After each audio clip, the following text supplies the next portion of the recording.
The National Parks Committee has no jurisdiction sa Roxas Boulevard. Malinaw yon nung nag-usap kami ng City Hall, ng MMDA, na sila ang may jurisdiction dyan. So unnecessary, kasi hindi naman kami gagamit ng Quirino Grandstand, hindi naman kami gagamit ng Rizal Monument. Doon kami sa kalsada. At kung ano yung nangyari noong September 21, ganun din naman dapat ang nangyari ngayon. During September 21, never naman tayo nakipag-coordinate sa Parks Development Committee. In fact, the fact na nagkaroon ng traffic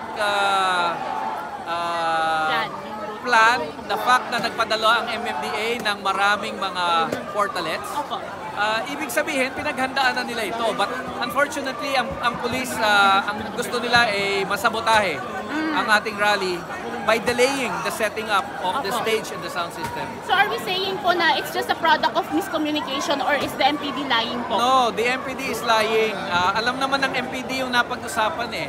In fact, yung station commander, kausap ng aming Secretary General kahapon. We were trying to set meeting, sabi nila mag-lunch daw, kinancel naman nila. But in any case, alam naman nila yung mga plano namin.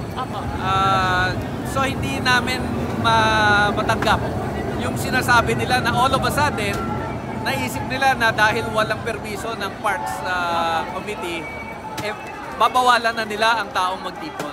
It was obviously meant to sabotage the rally.